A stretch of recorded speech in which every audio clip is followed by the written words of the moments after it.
So while you're in Russia, tell me how important was it that MTV existed there?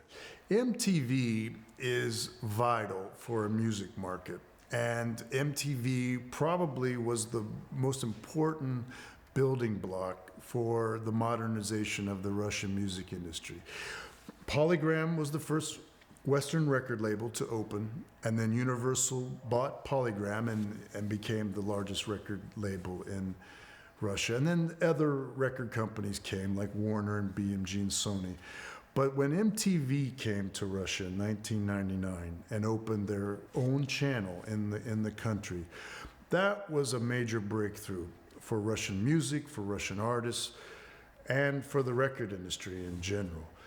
It was the most fantastic event you've ever seen. It was a free concert on Red Square, right underneath the great cathedral there. Several 100,000 Russians turned out, and the Red Hot Chili Peppers were the guests. And there's just no better way to plant the American flag of culture in Red Square than to have Anthony Kiedis singing "Give It Away, Give It Away, Give It Away Now" to hundreds of thousands of Russians gathered there. It was just a surreal experience, just steps away from the Kremlin, steps away from the mausoleum where Lenin was buried, where Stalin and Khrushchev and all the rest were buried nearby.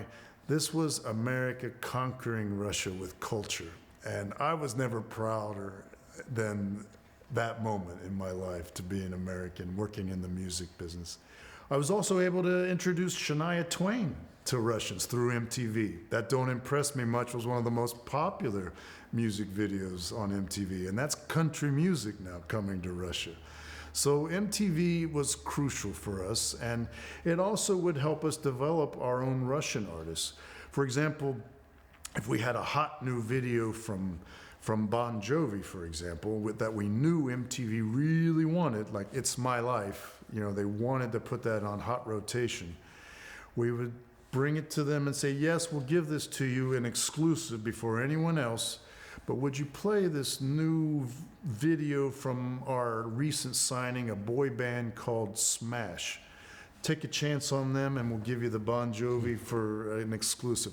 Things like that, a little bit of horse trading. Right. But it was really important for the development of the market. And probably one of the best things about having MTV in Russia is it increased the quality and value of Russian music and videos, because if you're a Russian artist and you want to be on MTV in Russia, you have to compete with Blink-182, with the Black Eyed Peas, with some of the Cranberries. You have to compete with some of the biggest bands in the world making some really interesting videos. So your video needed to be interesting and cutting edge.